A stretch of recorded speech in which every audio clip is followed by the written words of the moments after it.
Christians have been saying that Jesus is coming back forever. Funny how that never seems to happen, does it? But does this video have the key? Should we all really be getting ready? Should we all convert to Christian delusion? And my crystal ball says no.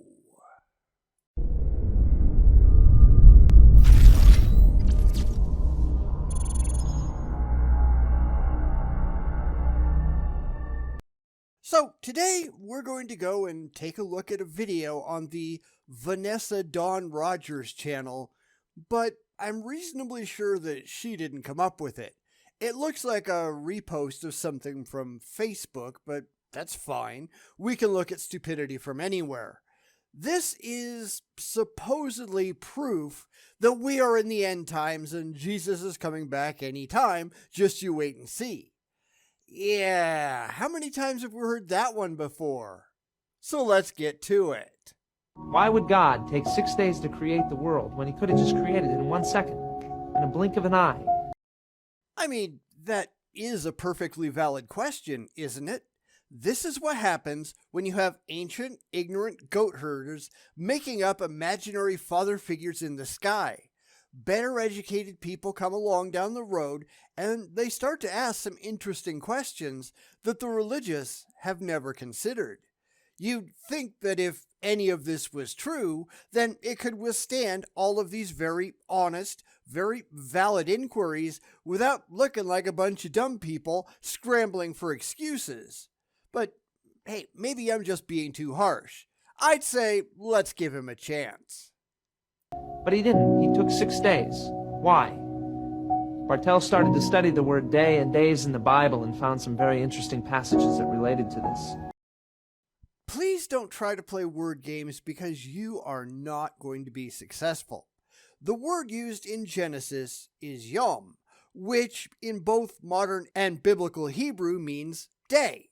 Now, the religiously delusional often try to argue that it could mean longer periods of time. But when combined with a number, the first day, the second day, yom never, ever, ever, ever means anything but a single 24-hour day.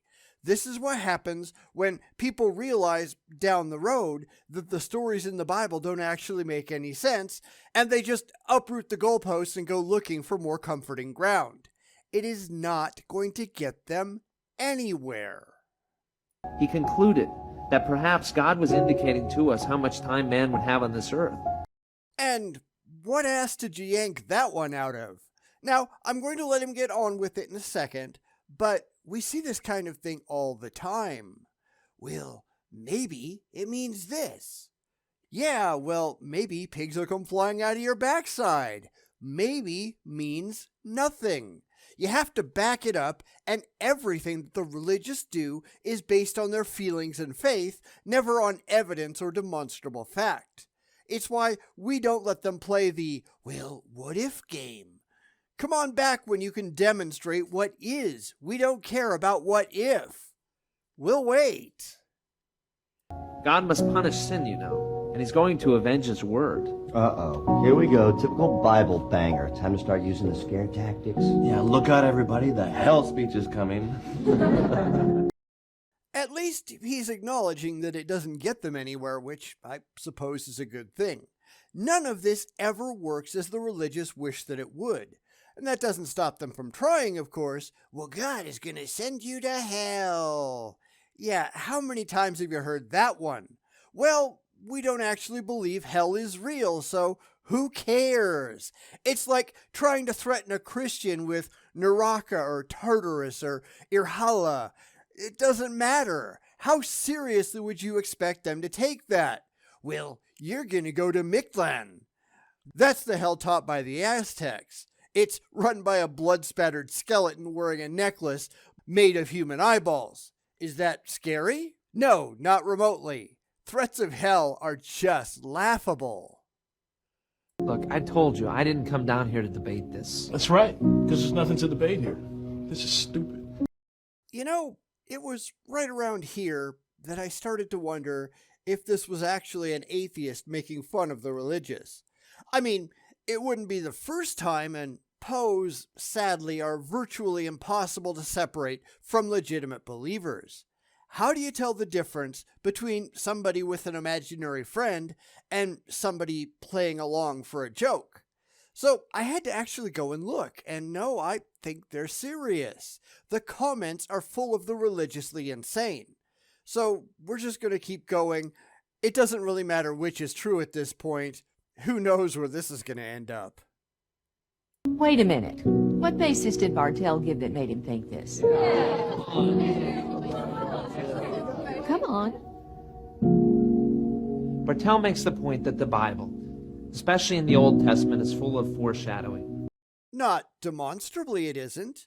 That's what happens when you start with the unjustified preconception that there are prophecies to begin with, and then just go cherry picking, looking for things that you can interpret in a way that makes you feel good.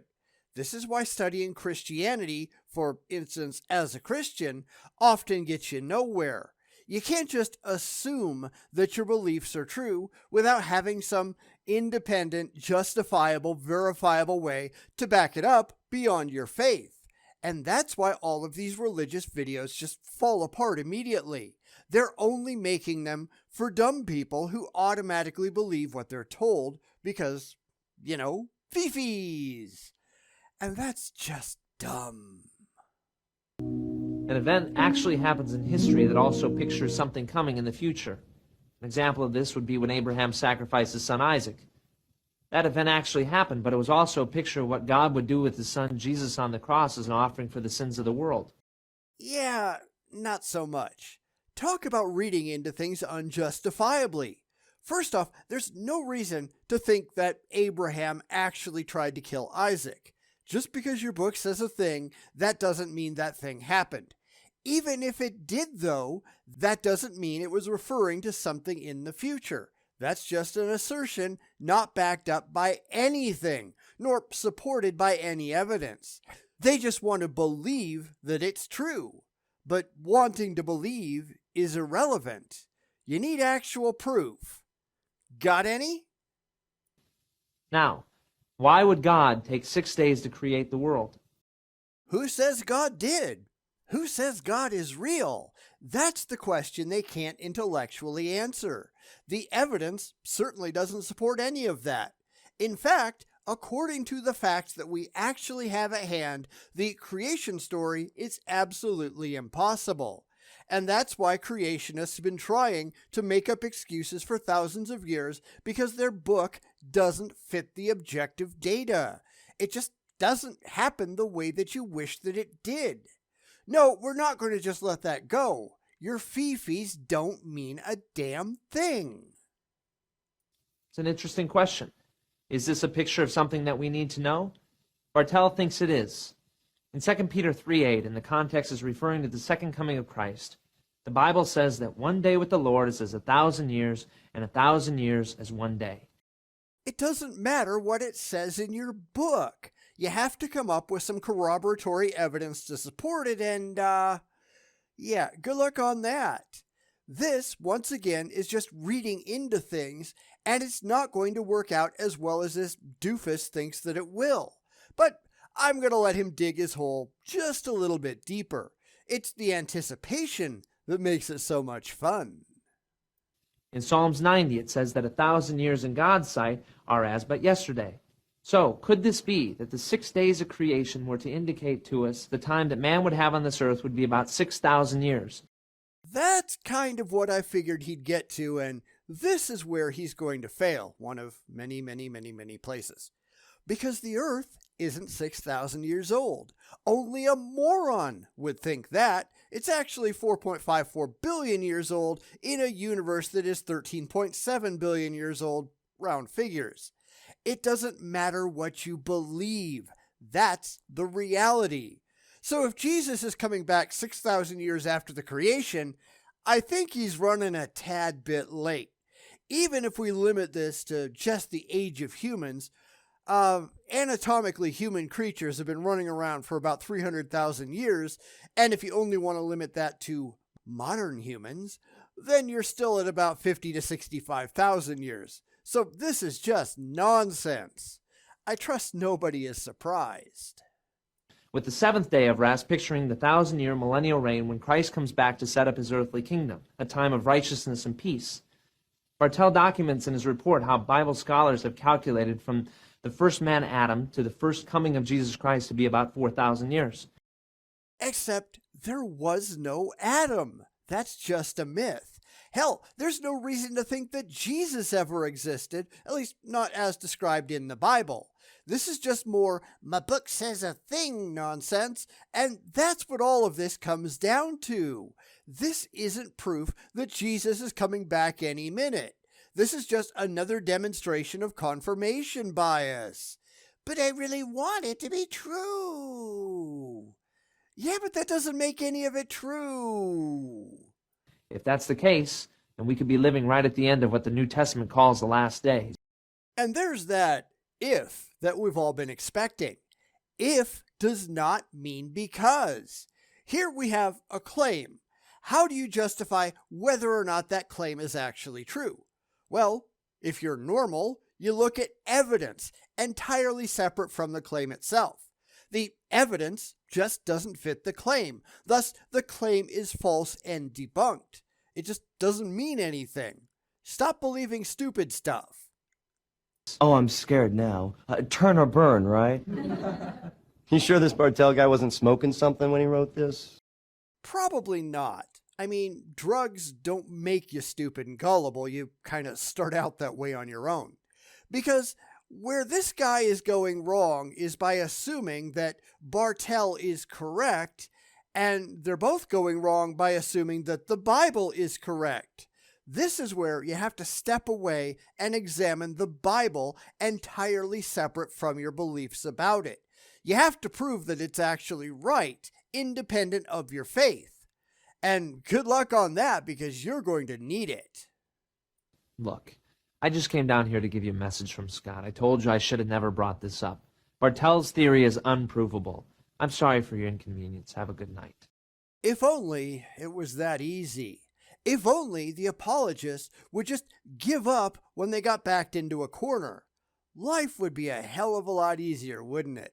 If it just worked out that way, and religion wouldn't still be hanging on by its fingernails, destroying lives and rational minds every single day.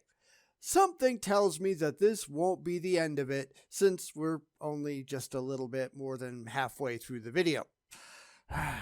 I'm really curious how you can come back from that. How about you?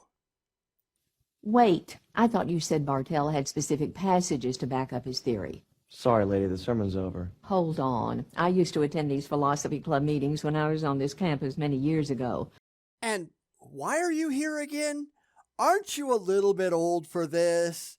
But since she brought it up, passages and verses mean absolutely nothing unless they can be independently corroborated. And again, you're going to need an awful lot of luck to get there. Still, we've got some time. Let's let them get on with it. We used to at least give a person a chance to make his case. These are still open meetings, right? What's wrong with you guys? It's a bunch of nonsense. That it is. Now, I have no problem at all letting him continue to make a complete fool of himself, any more than I mind giving the religious a chance to prove their point in the comments. The sad part is, they never can. Now, it would be one thing if they'd get backed into a corner, admit they were wrong, and then just politely leave, shaking the dust from their feet as it says in Matthew 10:14. I might even have some respect for that. In fact, the guy in the video, I think he had the right idea. You're not going to get anywhere here, nor should you expect to. And it's sad that they typically don't understand why they're getting no traction. They're not here to learn anything after all. They just want to preach. But if you can't figure out that you're just wasting your time and ours, then there's something wrong with you upstairs. Continue, young man. Express yourself. What else did Mr. Bartel say? I'm not trying to make a case here. Come on. I won't bite. He may, but I won't. And that's where the first part of this video ends, right in the middle of a word. How can these people be so utterly incompetent? So anyway, there's another short video on the end that probably says something that the video maker liked, whereas the first video didn't, so it was just ham-fistedly hacked together, like nobody would notice. And we're just going to ride it out to the end. It's less than a minute, so let's see just how dumb this gets. This Bible from 1813 has something very interesting. Alright, I know they won't understand the joke, but they're using music from the Harry Potter movies. You know, the ones that are all made up about magic. Yeah, that's not really going to impress people who you want to think this is true, but, hey, there you go. It is a facts page that contains a list of people and events in chronological order. It says, whereupon we reckon that from Adam unto Christ are 3,947 years, 6 months and 10 days. My book says a thing. Big deal. Just because people believe a thing, that doesn't make that thing true. You can find chronologies in other religious books that make other claims. So what? How have you independently and evidentially proven that any of this is actually the case? Come back with your proof for any of it. We're still waiting. And from the birth of Christ to this present year is 1814 years. Then the whole sum and number of years, from the beginning of the world unto this present year is 5,788, 6 months, and the said odd 10 days in the year. Whoa, wait a second. This idiot has audio overlapping each other. What is going on here? How can you be this dumb? Alright, it's Atheist. Should have expected as much. So let's step back from the first part before we try to sort out the second. Nobody with a brain thinks that Jesus was born in 0 AD or whatever. It doesn't fit in with any of the facts supposedly reported in the Bible. In fact, there is absolutely no way at all that any of the facts could be true, because Herod wasn't even alive at the same time of Quirinus, and there was no census, and, well, there's just a lot of problems that they have to dismiss to get anywhere remotely close. Most people figure, if it happened at all, it was around 4 BCE, but I don't really think that it did. So, depending on how you define Jesus, this whole thing could be just a mess. Who cares what some dipshit in the 1800s wrote about a book written thousands of years before said anyhow? That's just stupid. 1814 the world really was 5,788 years old. This year, 2022, the Earth would be approximately 5,998 years old. That and spent a lot of time pondering this thought. And that's how it ends. Kinda dumb, right? This is just what-ifism gone to absurd levels. It assumes a lot of things that are definitely not in evidence because it really makes people feel good to believe it. But that doesn't make any of it true. So we're in 2023 now, which is when this video was published. Obviously, that's not when it was made. What happens if we all roll over to 2024 or 2025 and nothing at all happens? Will they just say, oops, we were wrong? No, they'll find some way to spin it so they can make another prediction and be wrong about that too. Religious conmen have been doing that forever. If you just run over to Wikipedia, there's a very long list of failed apocalyptic prophecies that have been going on since about 66 CE through 2021 thereabouts. And all of them, every single one of them have failed. Plus, there are some for the future that they're going to fail too. According to Kent Hovind, that masterful genius that we all love, we're all going to die in 2028. I'm sure he's going to forget about that in 2029, as he always does. I'm going to make a prediction myself, though, and we know this is going to come true. If the Earth is still here in 6 billion years, which is about the time that the sun is going to expand into a red giant, it's going to get incinerated.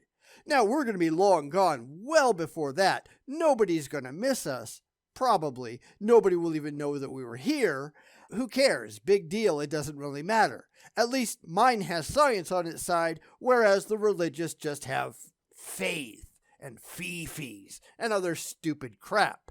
So my prediction is a hell of a lot better than this stupid religious bullcrap that we keep looking at. These people need to grow the hell up.